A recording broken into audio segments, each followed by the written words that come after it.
Olá pessoal, na aula de hoje nós vamos entender melhor a estrutura do plano, né? Vamos dar início à geometria plana do ponto de vista analítico. Então nós vamos apresentar aqui a introdução de sistemas de coordenadas no plano, que nos possibilita trabalhar com os números reais no plano e começar a definir as primeiras operações usando a álgebra dos números no plano para calcular a distância entre dois pontos. Pois bem, então vamos começar a definir uma maneira de trazer os números reais para o plano, de modo que a gente possa posteriormente definir e trabalhar operações algébricas no plano. Então, nós temos da geometria plana que duas retas quaisquer elas podem definir um plano, duas retas distintas. Então, sejam x e y duas retas distintas, sendo que elas são perpendiculares. Tá?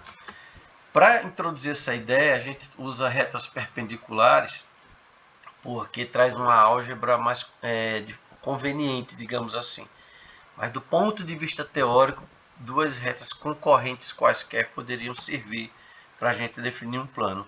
Porém, de uma forma mais clássica, mais padrão, a gente sempre usa duas retas perpendiculares para definir o sistema de coordenadas. Então, está aqui o nosso esquema, o nosso desenho para ilustrar o que a gente está querendo apresentar aqui na definição do nosso sistema de coordenadas. Como eu quero estudar o plano, eu tomo duas retas quaisquer perpendiculares, aqui que eu estou chamando de x e y, e agora a gente vai tomar, seja O, o ponto de interseção dessas duas retas aqui, tá? Então, esse ponto O, a gente vai ver que ele é chamado de origem do nosso sistema, que é o ponto onde as retas se interceptam. E, bom, nós vimos na aula passada que uma reta, ela pode ser tratada como uma reta real, quando eu introduzo números reais, associo números reais aos pontos da reta. E para isso nós vimos na aula passada que é importante a gente definir uma unidade de medida sobre a reta. Então vejam aqui que nesse texto a gente sejam as unidades OA e OB e eu vou tomar unidades iguais, tá ok? Então escolhi um ponto A aqui na reta X, que vai servir de unidade para eu fazer as minhas medidas, digamos assim, na reta X, e a unidade OB. Isso também é chamado de escala, tá, pessoal? Na prática, esses pontos aqui não precisariam ter o mesmo tamanho, a mesma distância aqui, ou esses segmentos terem o mesmo comprimento, OB e OA. Mas, por conveniência, a gente considera que tem a mesma escala, tanto em X quanto em Y, tá? Na prática, essas escalas aqui, elas poderiam até ser diferentes também, mas a gente vai, para simplificar o nosso modelo, considerar que a nossa unidade aqui é a mesma escala da unidade, tanto em x quanto em y.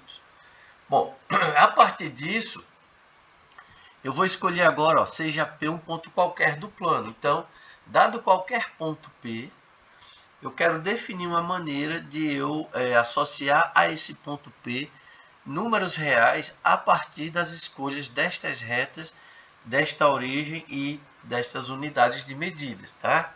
Então, qual vai ser a ideia? Nós vamos agora definir o que a gente chama de coordenadas de P, tá? Em relação a essa escolha que a gente chama de sistema, a esse sistema formado por essas duas retas perpendiculares que se encontram no ponto O. Então, para vocês entenderem, a primeira coisa que eu vou fazer é imaginar uma reta aqui passando em P paralela a Y. Eu vou chamar essa reta de Y'. Ó. Ela é paralela a Y, logo ela vai interceptar perpendicularmente aqui a reta X num ponto que eu vou chamar de PX aqui. Ó, tá? Óbvio, como esse ponto X, PX está na reta X, existe um número real associado a ele, né? Já que isso aqui, se eu olhar isso como uma reta real, lembre-se que cada ponto da reta tem um número que eu estou chamando de x. Esse x aqui é o número real que corresponde à coordenada ou ao número real da reta x que foi associada ao ponto px. Da mesma forma, eu vou traçar agora uma reta paralela à reta x, aqui, ó, que eu vou chamar de x', tá? Vocês percebam. Essa reta x', ela intercepta a nossa reta y aqui no ponto que eu vou chamar de py. E como esse ponto py está na reta y, ele tem uma coordenada ou um número que eu posso associar a ele a partir desse ponto O aqui, tá? Já que isso aqui também é uma reta real. Então, esse número é o que eu chamo de número y aqui, tá? Então, esses dois números aqui, ó, x e y aqui que eu acabei de formar a partir dessa construção geométrica, eles vão caracterizar de forma única o ponto P. Eles vão me ajudar, saindo do O, a eu andar x unidades na direção do x e andar agora y unidades na direção do y e achar o ponto P. Então, a gente diz que os números reais x e y associados aos pontos px e py, que são esses pontos que estão sobre as duas retas ou eixos principais, esses pontos, respectivamente, são as coordenadas de P, do meu ponto P. Essa coordenada x, ou número real x, a gente chama de abscissa de P, e o y a gente chama de ordenada de P. E a gente representa dessa maneira aqui, ó. O ponto P é um elemento do meu conjunto do plano, é um ponto, né, um elemento geométrico do conjunto plano. Já o x e o y, eles vão formar o que eu vou chamar de dupla ou par ordenado, aqui, ó, de reais, que vão representar a partir de agora de forma única o ponto P. Eles servem como para eu localizar o ponto P a partir dessa minha origem, tá? Então, a gente está tentando fazer agora com os pontos do plano, criar uma estrutura semelhante ao que nós fizemos com a reta real na aula passada. Na reta real, a gente associa a cada ponto da reta, de forma única, a gente associa um número real. Da mesma forma, a gente vai agora, a partir de agora, associar cada ponto do plano de forma única a dois números reais, onde esses números eles têm que estar ordenados no seguinte sentido, que o primeiro número é sempre a coordenada na direção x, na horizontal, e o segundo número é a coordenada na direção y, na vertical. Por isso que nós chamamos par ordenado. Se você mudar a ordem desses números, vai mudar a interpretação na localização do P, tá ok? Então, se você fizer todas as combinações possíveis de todos os números reais, de todos os pares de reais, a gente vai obter um conjunto, né, de todos os pares ordenados, que eu vou chamar esse conjunto de R2. Então, eu estou acabando de definir um novo conjunto numérico agora, na matemática, que é o conjunto chamado R2, que é formado por todos os pares ou duplas ordenadas de reais, tá? Então, a definição de matemática do R2, ele vai ser o conjunto formado. Cada elemento do R2, pessoal, não é um único número, tá? É uma dupla de números aqui, ó, entre parênteses, x, vírgula, y. Então, essa dupla é de forma indissolúvel. Eu não posso pegar só um número ou só outro. Eu tenho que pegar dois números, tais que tanto um quanto o outro são reais. Se eu pegar o R2 como só um número, ele vai voltar a ser o R, tá? Então, o R é o conjunto dos números reais. Já o R2 são todas as combinações dos números reais de 2 a 2. Isso aqui também é chamado de produto cartesiano, né? R por R, R vezes R, forma o R2, tá ok? Então, eu estou tentando mostrar para vocês o seguinte. Nós temos o R2, ele é um conjunto numérico, é um conjunto onde cada elemento desse conjunto é uma dupla de números. Por outro lado, eu tenho o conjunto dos pontos do plano, não da reta, que é um conjunto geométrico. Eu estou tentando aqui introduzir para vocês a ideia de que eu posso associar cada ponto do plano de forma única, né, a uma dupla de reais, a um elemento do R2. Tá? Da mesma forma que nós associamos um ponto da reta na aula passada a um número real, eu posso associar um ponto do plano a uma dupla ou um par de reais ordenados. Então, eu estou aqui estabelecendo uma correspondência bionívoca entre o plano e o R2. Vamos lá. A correspondência bionívoca é uma correspondência entre dois conjuntos, onde cada elemento é associado de forma única a um outro elemento do outro conjunto e vice-versa. Tá? Então, a gente pode dizer que a cada ponto do plano corresponde um único par ordenado de números reais e vice-versa. Esse conceito e essa maneira de fazer correspondência bionívoca significa que esses dois conjuntos, plano e R2, eu posso tratá-los como uma coisa só. Todas as operações que eu defini para o R2, elas têm um ponto correspondente, ou seja, uma operação correspondente no plano. E toda operação definida aos pontos do plano tem uma correspondente no R2. A vantagem de se fazer isso é que vocês devem lembrar que a geometria analítica ela quer estudar a geometria através de uma álgebra. Então, eu vou pedir emprestada toda a estrutura dos números reais mais uma vez, já que o R2 nada mais é do que duplas de reais. E aí, a partir daí, eu vou conseguir agora fazer cálculos, fazer contas, usar funções reais, usar todas as propriedades, enfim, tudo que foi definido para o número real eu também vou poder usar para o plano. Tá ok? Essa é a ideia dessa correspondência. Na realidade, pessoal, isso ainda é uma revisão.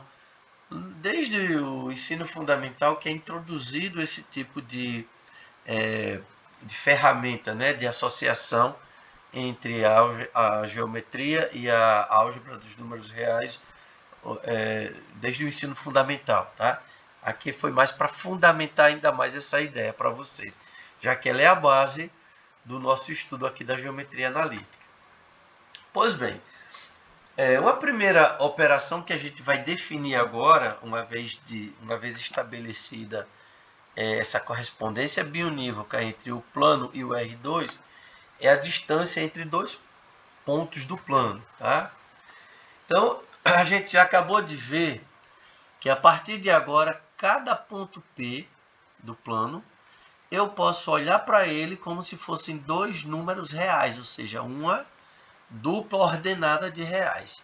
Então, sejam, por exemplo, o ponto P, que tem essas duas coordenadas, x1 e y1, e seja agora também um ponto Q, que tem, obviamente, outras duas coordenadas. Então, eu tenho agora dois pontos do plano. Repito, na geometria analítica, nós podemos substituir o ponto pelas suas duas coordenadas, pelos dois números reais, já que nós vamos usá-los para fazer contas, operações. Tá?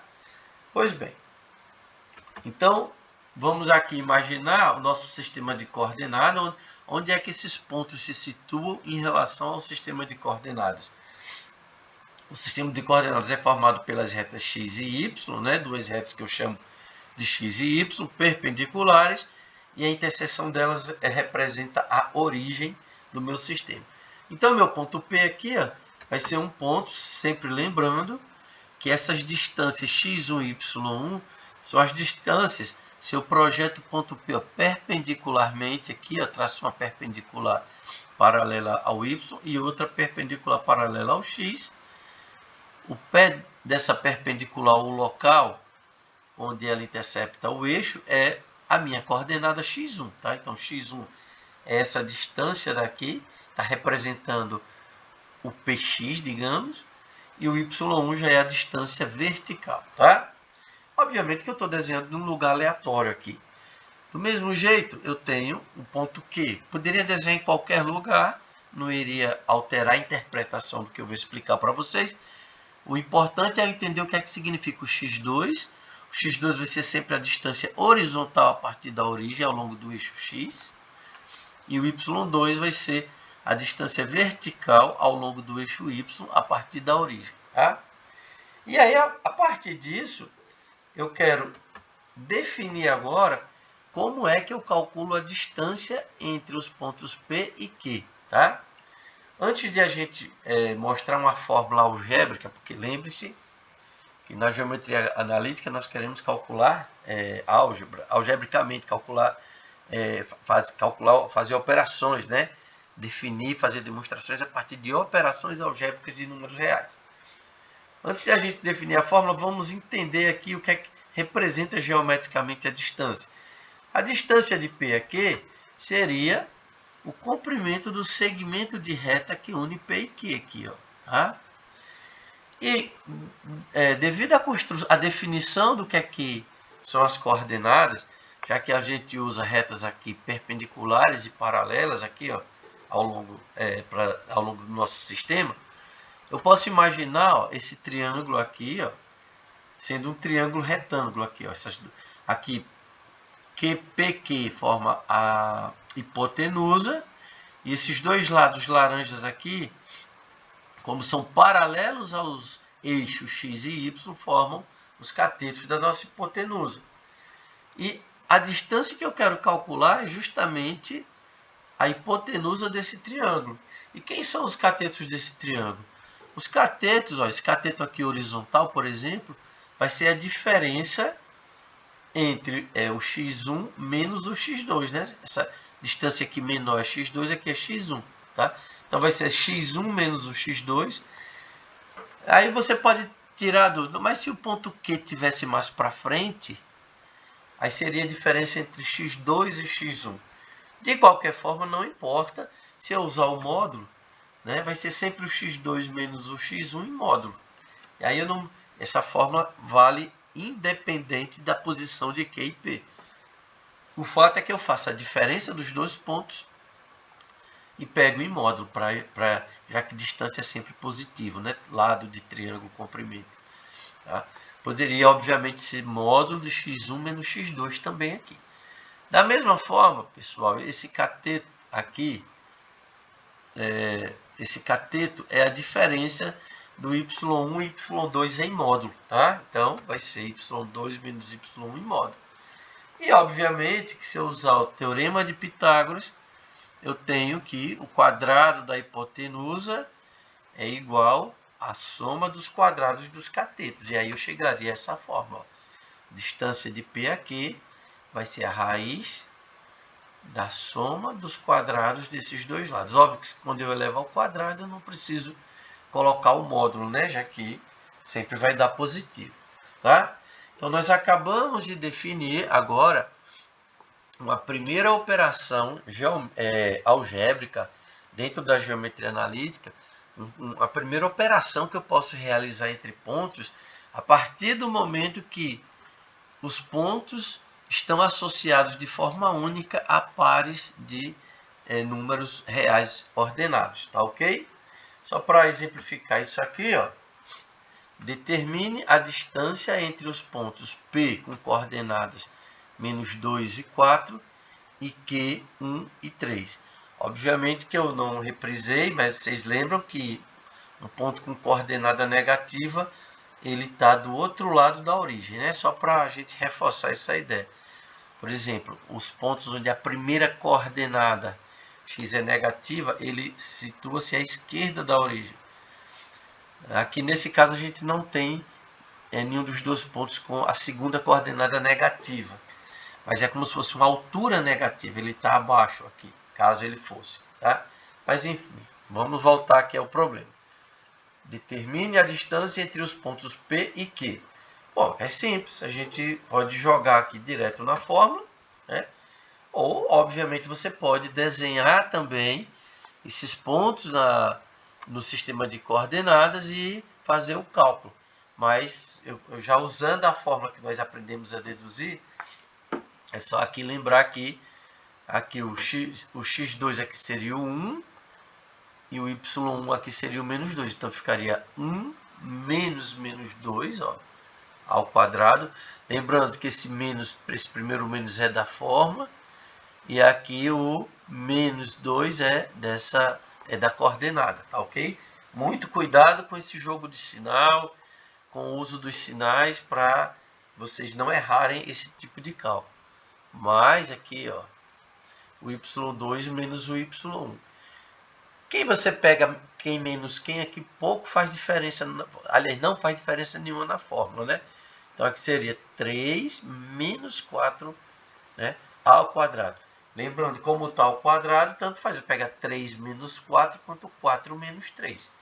A mesma coisa aqui, eu poderia pegar menos 2 menos 1 ao quadrado. Ou, o que foi pego foi 1 menos 2, tá? E aí, fazendo esse cálculo, aqui a gente faz, ó, 1 menos 2. Quando você faz o jogo de sinal, isso é uma revisão que eu sei que muito aluno ainda tem dificuldade com algumas operações de reais. Então, fica menos com menos dá mais 3, né? Porque fica 1 mais 2, aí dá 3 ao quadrado. E aqui 3 menos 1 dá menos 1 ao quadrado, tá? Obviamente que 3 ao quadrado vai dar 9, mais menos 1 ao quadrado dá 1. É muito comum ver gente dizendo que menos 1 ao quadrado dá menos 1. Por favor, cuidado. Qualquer número ao quadrado dá positivo. No final das contas, a distância vai dar a raiz de 10. Tá? É o resultado dessa operação.